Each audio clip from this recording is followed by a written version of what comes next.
Nuestro tema ahora es el traumatismo nasal. En la mayoría de los impactos faciales, las lesiones nasales son de las más comunes, considerando que la nariz es la parte más sobresaliente de la cara. En todo impacto con mecanismo de alta fuerza aplicado sobre la región nasal en los niños, a menudo será capaz de producir fractura hasta en una tercera parte de ellos. Las fracturas nasales ocurren más frecuentemente en hombres que en mujeres en una relación de 2 a 1. Las causas varían según la edad y las caídas representan la mayoría de las fracturas en niños menores de 5 años. En el grupo de los escolares, las causas se deben a caídas y los deportes. Las agresiones físicas, los deportes y demás accidentes de tránsito se consideran el grupo de los adolescentes. Las fracturas de la nariz son poco probables en el grupo infantil, a reserva de considerar la intensidad y mecánica del traumatismo en particular, pero esta posibilidad se encuentra vinculada a las características de su conformación en la medida de su desarrollo. En primer lugar, la mayoría de las estructuras de soporte nasal consisten de un tejido con propiedades elásticas como lo es el cartílago nasal y la dimensión especial de la nariz, que no sobresale en la misma medida que en los adultos. Debido a esas características, las lesiones nasales ocurren con mayor frecuencia en niños mayores de 5 años, a medida que la nariz se vuelve más prominente y se proyecta en forma progresiva hacia la parte delantera de la cara. Sin embargo, la lesión de las estructuras cartilaginosas importantes puede no ser aparente en una forma inicial. Como resultado, se puede pasar por alto un trauma nasal grave en niños pequeños y causar una deformidad nasal progresiva, desviación septal y obstrucción de la vía aérea nasal con el tiempo. Finalmente, debido a que el cartílago se cura más rápidamente que el hueso, los niños con sospechas de fractura requieren un seguimiento y tratamiento más rápido que los adultos.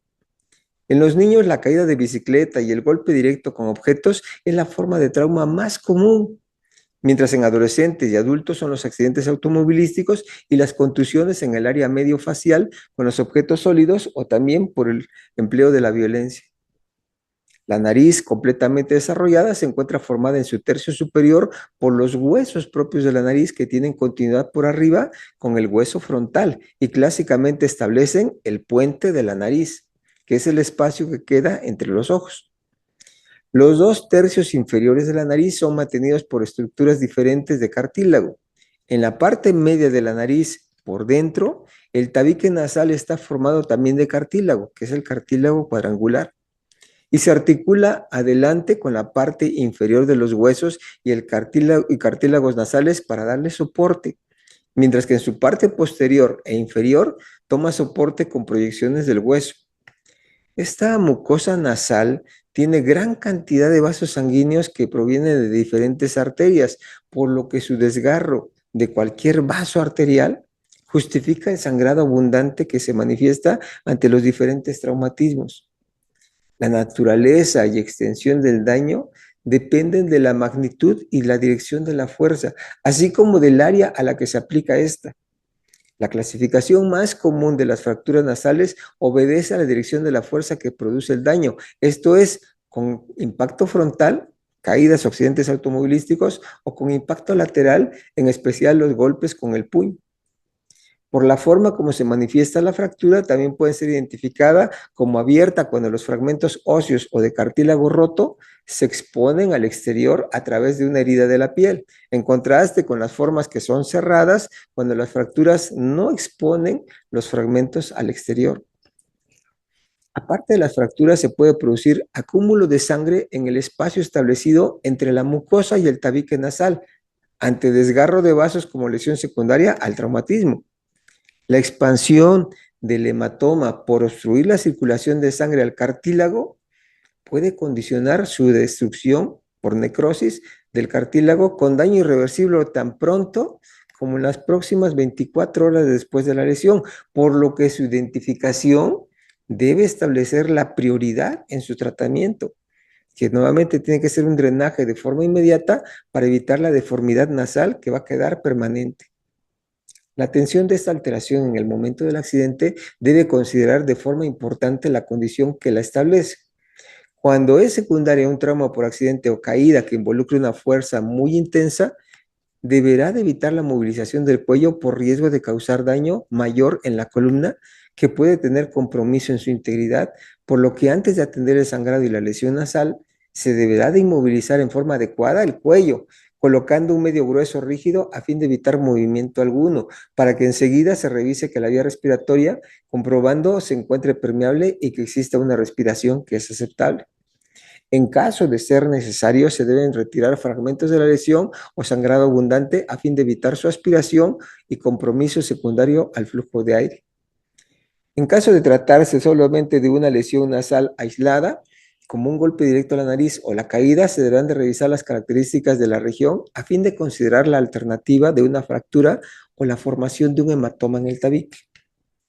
Esta evaluación requiere un control eficiente de la hemorragia, realizando solo compresión eficiente durante un tiempo mínimo de 5 minutos sobre la región de los cartílagos nasales. Esto es en el tercio medio e inferior de la nariz. Cuando el golpe es directo, se sospechará entonces de fractura nasal. Cuando el tercio superior de la nariz tenga aspecto parecido a un libro abierto, que causa entonces aumento de volumen y aparente separación mayor entre las partes internas de los ojos. Si el golpe fue en forma lateral, los niños pequeños pueden causarse fracturas incompletas, lineales, en los huesos de la nariz y solo mostrará dolor y aumento de volumen en la parte que está afectada. Mientras que los adolescentes o escolares pueden mostrar ya una fractura con depresión del lado donde recibieron el golpe de forma directa, mientras que en el lado contrario puede haber una deformidad hacia afuera, asociada a la lesión del tabique.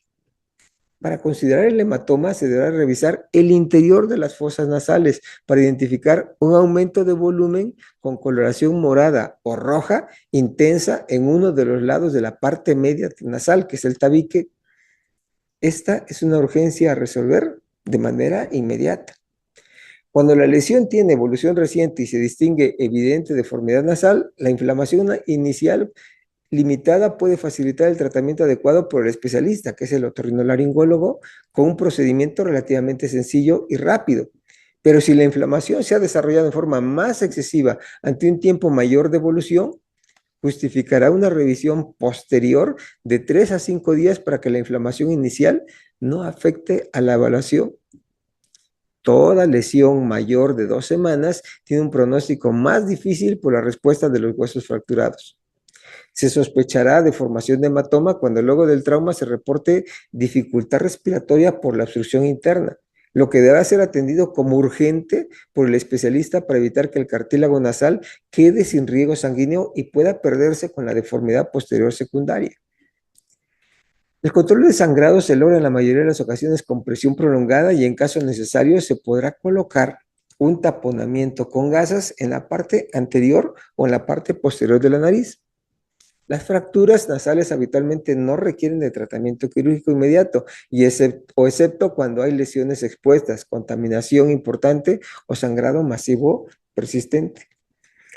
Como complicaciones pueden presentarse una respiración anormal por la desviación del tabique, infección de la mucosa nasal afectada, necrosis o destrucción del cartílago con deformidad nasal evidente, que notan una depresión nasal, y la deformidad facial. A fin de evitar esta lesión, se recomienda al viajar en automóvil emplear el cinturón de seguridad, la funcionalidad de las bolsas de aire en los automóviles, evitar que los niños viajen en los asientos delanteros y en prácticas deportivas con el uso de cascos que sean los adecuados. Con adecuado manejo, el niño se puede integrar a las 6 semanas de su vida normal para continuar con su pronóstico que pues sea favorable. Bien, con eso damos por concluido este tema que esperamos les haya sido de su agrado y su interés. Si es así, pueden compartirlo a través de sus redes sociales con familiares, amigos o parientes. Si ellos están interesados en conocer otros videos relacionados con la atención de los niños, invítelos a que se suscriban a nuestro canal de video en YouTube, Pediatría Alevas, activando su botón de notificaciones para recibir información cada vez que se publique un nuevo video. Solo me resta agradecer su atención que nos han brindado en esta ocasión, esperando contar con su interés para nuestro próximo tema. Hasta luego, muchas gracias.